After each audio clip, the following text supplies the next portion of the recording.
Good morning. Nasa Pilipinas pa rin tayo. It's June 14, 2024. Ito ang una nating long drive kasama ang family. Papunta tayo sa mga Pagudpud, specifically sa Banggi Windmills.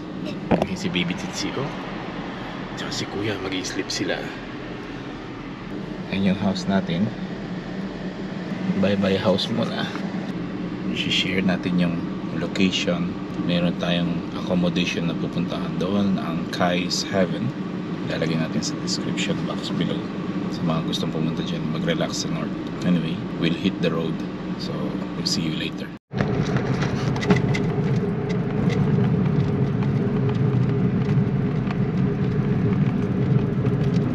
Madaling araw tayo lumabas, kasi 7 hours yung journey. Mga 1:30 tayong umalis ng bahay sa ating bahay sa may Concepcion Tarlac. Makakarating tayo to sa destination natin around 9 o'clock in the morning siguro. Matagal-tagal pa tong road trip na to. Papasok tayo ng TP Lex. Welcome to TP Lex. Pinili natin mag-expressway kasi malayo. Hindi natin gagamitin yung expressway. Baka umabot tayo ng 10 oras. So kung gumamit tayo ng expressway, mga 7 hours lang supposedly. Rosario Loan niya. Parating tayo ngayon sa may toll plaza ng TP Lex. Magkano kaya ang ating babayaran sa TP Lex? Makikita natin ngayon.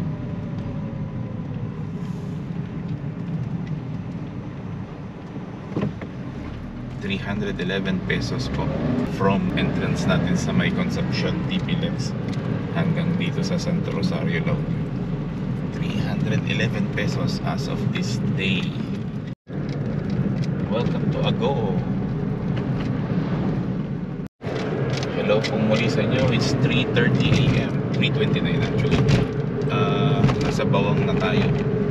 Tagal-tagal pang biyahe ito, mga 4 to 5 hours pa. Laoan. Nasa Ilocos Sur na tayo. May mga nag-picture sa kalsada.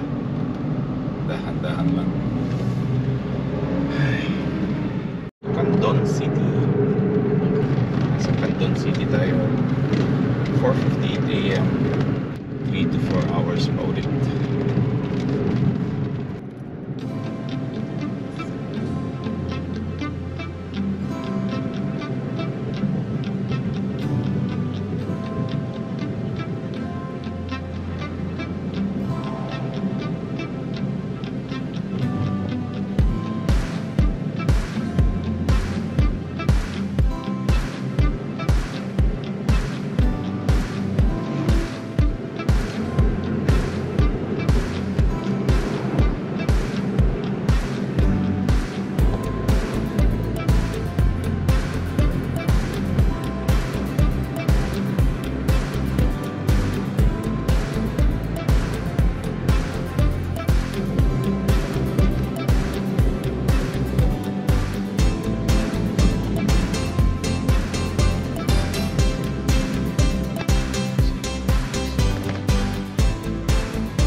Ayan, nandiyan na tayo sa Ilocos Norte sa wakas. 6:54 AM na. Wala pa na, matagal pa. Tagal pa. Ay, nakatakip. May dagat sa gilid.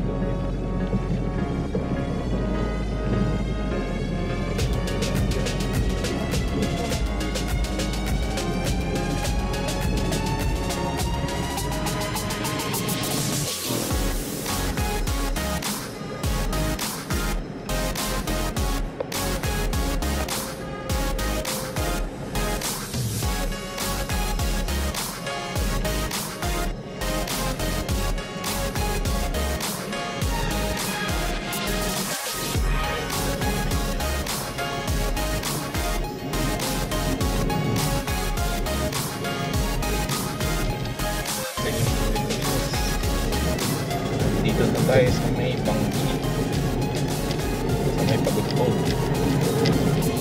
Malapit na tayo sa destination natin. Kunti na lang.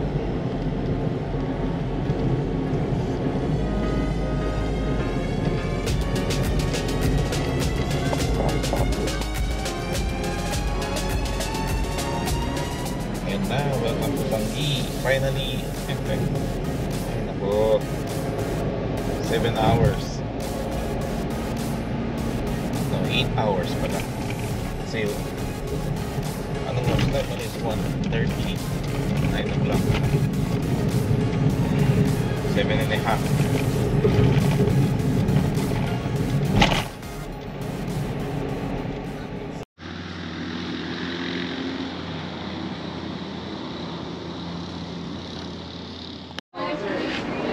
Wow, nakarating tayo dito sa may view deck ko.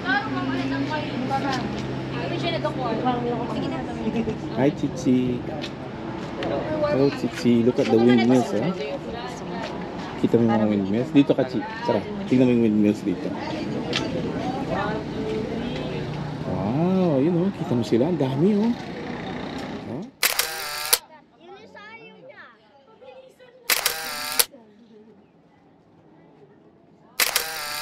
Wow, ganda dito.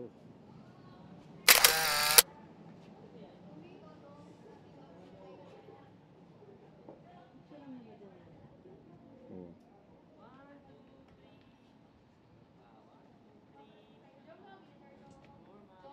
You can still see the windmills over there, no?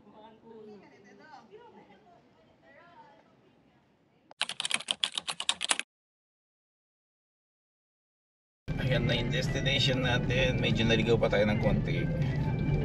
Pero dyan tayo mag-check-in. Sana payagan tayo mag-check-in ng medyo maaga. Ayun, nakarating tayo sa place, ano? Hindi lang tayo sa Kais Haven. Nire-ready na yung room natin. Ang daming naka-reserve ngayon. Ang daming sasakyan. Barely nakapark nga lang tayo. Actually, siningit na nga lang natin yung sasakyan natin. Buti maliit yung sasakyan natin. Ang sasakyan natin ay Suzuki Espresso AGS na 2024 yung year. Sulit naman kasi dinala niya tayo ng maayos dito sa lugar. Okay. Ready na yung room natin. Pwede na tayo pumasok. Pasok muna tayo doon. See you later then.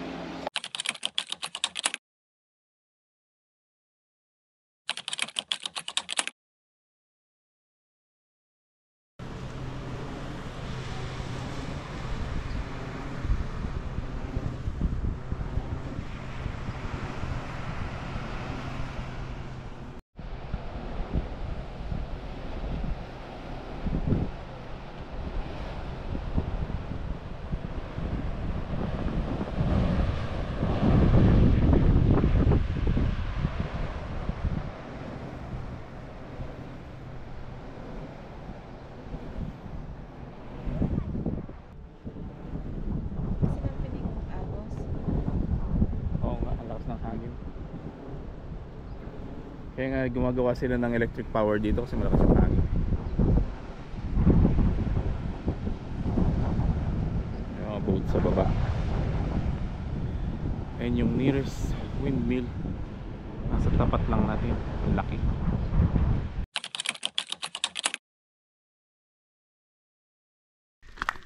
So papunta tayo ngayon sa Avis Falls sana, no? Ito yung trek. Unfortunately natuyo daw yung falls dahil mainit yung panahon, pero yung lagoon daw pwede pa siyang pasyalan. Siyempre andun si kuya, si mama at si Chichi. Ito yung trek natin, no? Magubat, medyo mainit, so magdala kayo ng pamunas. Pero mabuti maraming halaman. Naiwan tayo. Still siguro.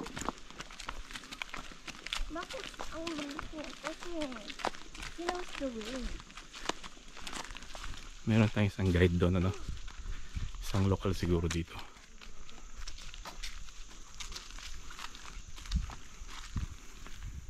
Naku, ito na po, akyatan na. Hiningal na ang taba. Kasi na si kuya. Doon. Sabi ko kasi Si mama naiwan. Naiwan yung mama. Ngayon naman pababa. Ay nako. Pababa tayo, Chichi. Dahan-dahan ka. Dahan-dahan ka. Ano silang man-made na ano dito, na canal. Malinaw, oh. Kinakain ng bangus yan. Oo, pagkain to ng bangus. Sama nag-fishing dyan. Ayan, oh. Hawa ka ni Dada. Dada, are you sure we're gonna supposed to go here? Yes, Why is it getting lion? because we're in the mountains. We're in the jungle, di ba? O, diretso ka na. Huwag kang I tingin see sa so baba. many fish. Walang fish ngayon.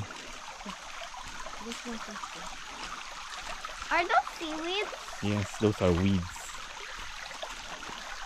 Weeds? What do you mean weeds? Ano, damo. Sige. Meron bridge. Walk na lang, walk. Walk lang. Maluwag yung daan. Oh. Yan, very good. Okay, very good. Very good, baby. Very good yung baby. Marunong siya mag-trek sa jungle. Nagpa-practice kasi ako dati. Saan ka nagpa-practice? Sa bahay. Meron man jungle sa bahay. Natatago lang. Secret. Walk na, walk na. Is that a bird? It's bird mama. It's mama bird. The mama bird. Gold.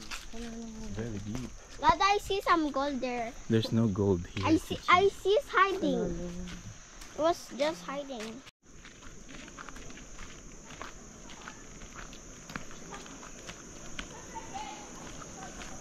Napaka-dense nung forest dito. Although hindi na natin siya masasabing virgin kasi na-touch na siya ng humanity. Humanity talaga, ano. Ayan, kita nyo may artificial man-made na ano, creek na. May mga pipes na rin dito. But still, buti na lang hindi nila masyadong ginagalaw yung mga puno. Be careful. Merong river dito sa side. Stagnant nga lang kasi walang flow yung falls. Dada, Wait lang, wait. go there. Of course we are. Akit pala talaga dito. Kala ko may shortcut. I see some fish. Oh, some butterfly. There's a butterfly. It's there. Ito yata yung falls, I think. O part siya ng falls. Yun nga lang is dry siya I ngayon. need to balance. Kita nyo yung mga plants nasa rocks.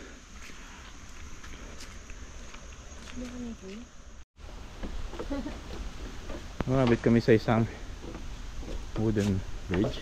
And I think meron silang toilets dito. Actually ito na yata yung paliguan dito sa baba. Yun nga lang, tulad ng sabi ko kanina, natuyo yung river. Hindi naman actually tuyong-tuyo. Naging stagnant yung river kasi walang flow yung falls. Kasi mainit. But as you can see, ito na. Maganda sana to kung maagos yung tubig. Gusto ko ganyan yan kasi gusto na mag-swim. Gusto mo ba saan pa-adventure? Kaganda pa naman yung tubig. Ang ganda pa man din, ang linaw, ano? Sayang. Mama.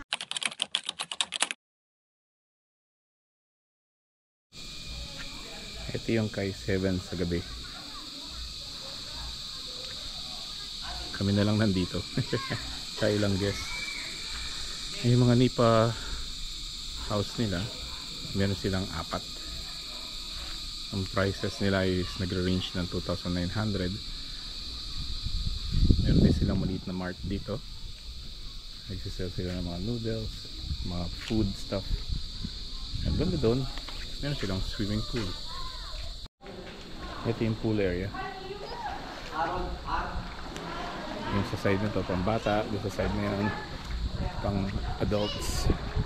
Ang ganda ng pool, overlooking sa mountains. Dad, I like it when I swim. Ay, wow! Dad, look at me how I swim. Nag-swim ka na niya?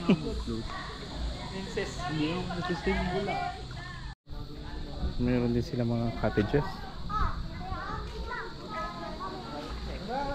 Naka-fold na yung mga tables kasi wala nang nag-rent ngayong oras na to. Pwede ka rin mag-relax dito. Ayan o. Ang ganda ng scenery o.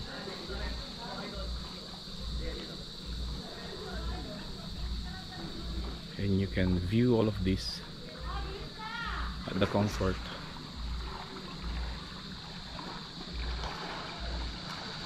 of the swimming pool habang nagsiswimming kayo.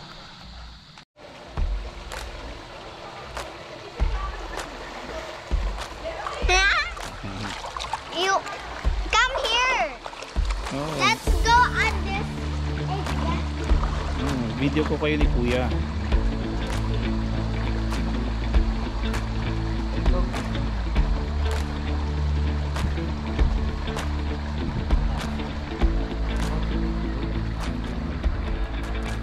Ito yung pool. Nakaupo kayo sa gilid. Medyo mabaw.